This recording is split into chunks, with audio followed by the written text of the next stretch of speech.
نبينا محمد وعلى آله وصحبه أجمعين أما بعد فيقول الله جل شأنه في تنزيله الحكيم ومن كان منكم مريضا أو على سفر فعدة من أيام أخر.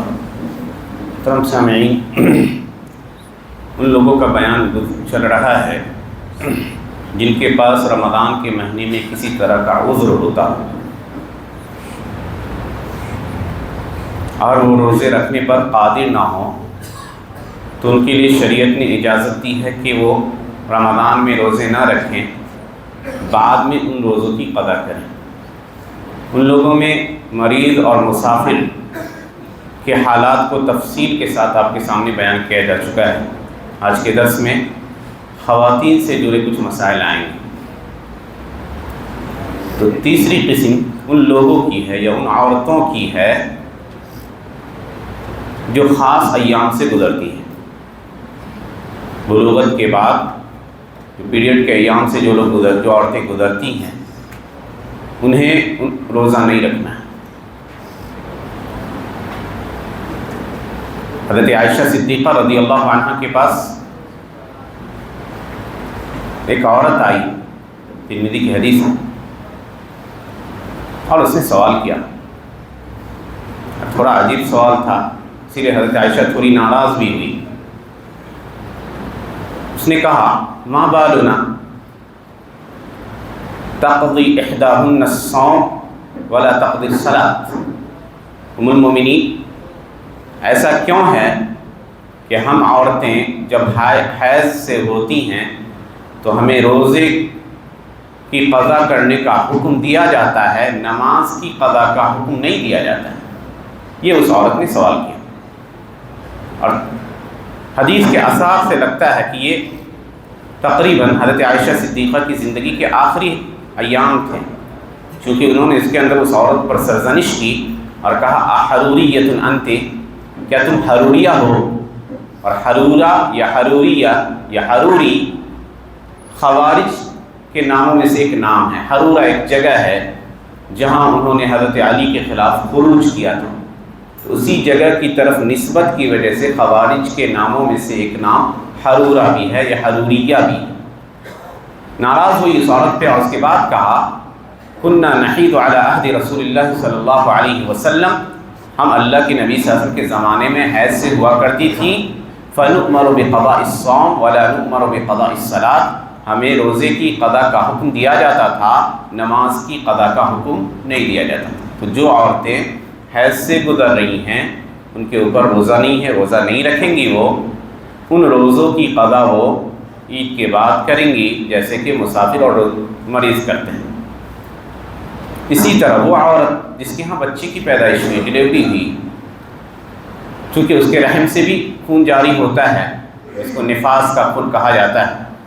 اب کتنے دن تک رہتا ہے علماء نے اختلاف کیا، کسی نے 40 دن اقل مدت لکھی ہے، کسی نے 60 دن لکھی ہے. علی کل حال جب تک یہ خون جاری رہتا ہے اس وقت تک وہ عورت روزہ نہیں رکھے گی. اس کا حکم بھی حائضہ عورت کی طرح ہے.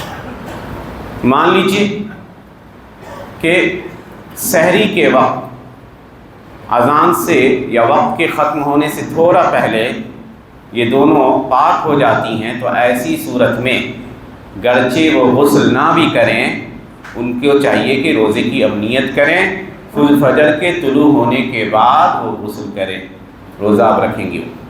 یعنی ابھی اذان نہیں ہے، 10-15 منٹ باقی ہے اور الحمدللہ وہ پاک ہو چکی ہیں، نہانے کا فرصت موقع نہیں ہے، تو وہ روزے کی نیت کریں گی، سحری کھا لیں گی، اذان ہونے کے بعد فجر طلوع ہونے کے بعد وہ غسل کریں گی. جیسے کہ کوئی شخص جنبی ہوتا ہے تو اس کو یہ حاصل ہے، اجازت ہے کہ وہ سحری کھا لے اور اس کے بعد غسل کرے، تب جا کے فجر کی نماز پڑھے.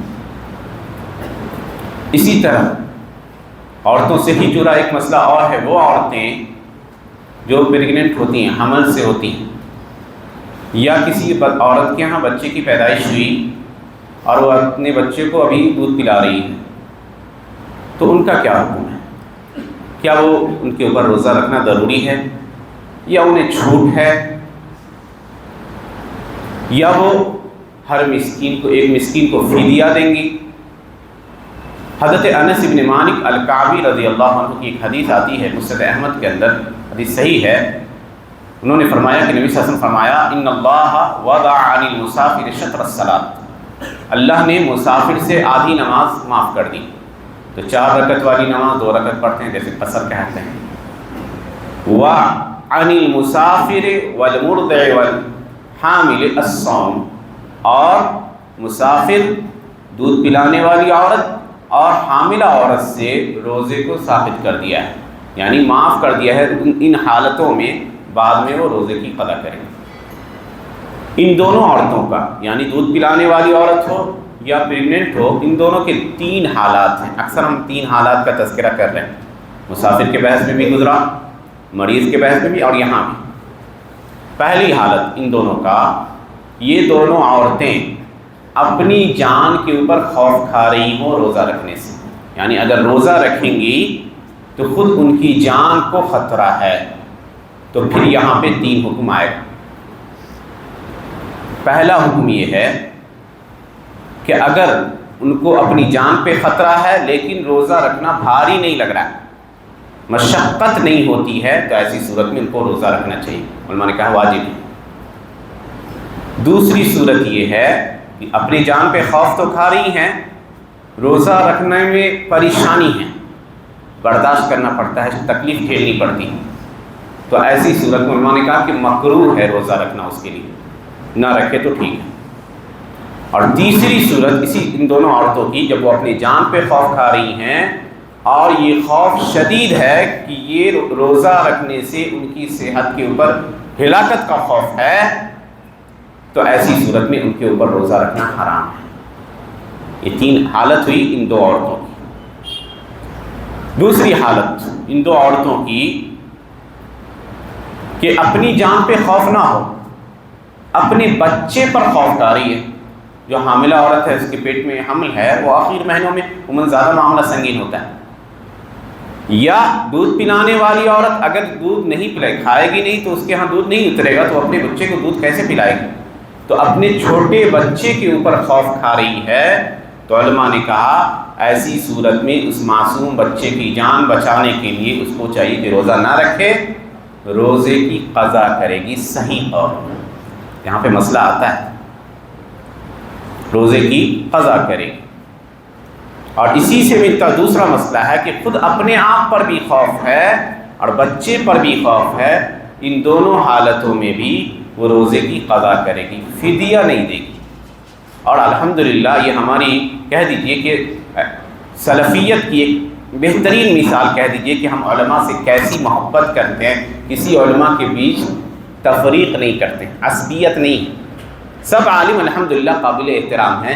اس مسئلے میں امام ابو حنیفہ رحمہ اللہ کا قول صحیح ہے دلیل کی روشنی میں، اور اسی کو علماء اہل حدیث اور سلفی علماء نے اختیار کیا. نہیں تو امام مالک اور شافعی اور احمد وغیرہ کی رائے پڑھیے گا تو وہ کہتے ہیں نہیں، وہ کھانا بھی کھلائے گی اور روزہ بھی قضا کرے گی. اس میں مشقت ہے. اسی لیے امام ابو حنیفہ رحمہ اللہ نے لکھا کہ ان دونوں عورتوں کا حکم بیمار شخص کی طرح ہے. اور آپ دیکھ لیجیے جتنے محققین ہیں ہمارے علماء، چاہے شیخ عبدالعزیز بن باز ہو، شیخ عثیمین ہو، علماء لجنہ دائمہ ہو، علامہ مبارک پوری ہو، سب نے اس قول کو صحیح قرار دیا اور کہا کہ ان دونوں عورتوں کے اوپر جب وہ اپنے بچے کی جان پہ خوف کھا رہی ہوں یا اپنے جان اور بچے کے جان دونوں پہ خوف کھا رہی ہوں، صرف ان کو چاہیے بعد کے دن میں روزے کو قضا کریں گی، رمضان میں روزے چھوڑ دیں. کچھ کھلانا ولانا نہیں، مسکین کو کھانا نہیں دینا ہے. نہیں تو ایک بڑی ایک رائے ہے، مشہور ہو گیا کہ کھانا بھی کھلاؤ اور روزہ بھی رکھو. اور یہاں پہ ایک چیز پہ میں تنبیہ کرتا چلوں کہ بہت ساری خواتین اس میں سستی اور تساہل کا مظاہرہ کرتی ہیں. ان کے اوپر روزے باقی رہتے ہیں. کبھی کبھی ایسا ہوتا ہے کہ اگلا سال آ جاتا ہے تو ان کو چاہیے کہ روزے کو اس طرح سے تقسیم کریں کہ اپنی سہولت کے اعتبار سے ہر مہینے میں کچھ کچھ روزے رکھتے رکھتے اس روزے کو پورا کرے. وہ اللہ کا قرض ہے، اللہ کا قرض ہے، اس قرض کی ادائیگی ضروری ہے. تو ایسا نہ کیا جائے. بہت ساری خواتین کا مسئلہ آتا ہے، سوال پوچھتی ہیں کہ ہم مسکین کو کھانا کھلا دیتی ہیں. نہیں، صحیح قول یہ ہے اگر آپ صحت مند ہیں اور الحمدللہ کوئی موانع نہیں ہے، بچہ بڑا ہو گیا ہے، وہ روٹی ووٹی کھا سکتا ہے، تو اب آپ کو چاہیے کہ آپ روزے کی قضا کیجیے، شروع کیجیے.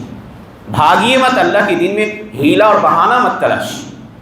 تو یہ کچھ مسائل تھے اور ضرورت ہے اس بات کی، چونکہ خواتین رہتی نہیں ہمارے یہاں. خواتین تک یہ باتیں آپ پہنچائے جائیں. جن کے ہاں اس طرح کے مسائل ہیں ان کو یہ علم ہونا چاہیے، کیونکہ ہمارے یہاں خواتین کا بڑا طبقہ دین سے دور ہے۔ اللہ سبحانہ تعالیٰ سے دعا ہے کہ اللہ سبحانہ تعالیٰ ہمیں ان مسائل کو سیکھنے اور اس کے مطابق عمل کرنے کی توفیق عنایت فرمائے۔ آمین وآخر دعوانا ان الحمد للہ رب العالمین۔ السلام علیکم و رحمۃ اللہ۔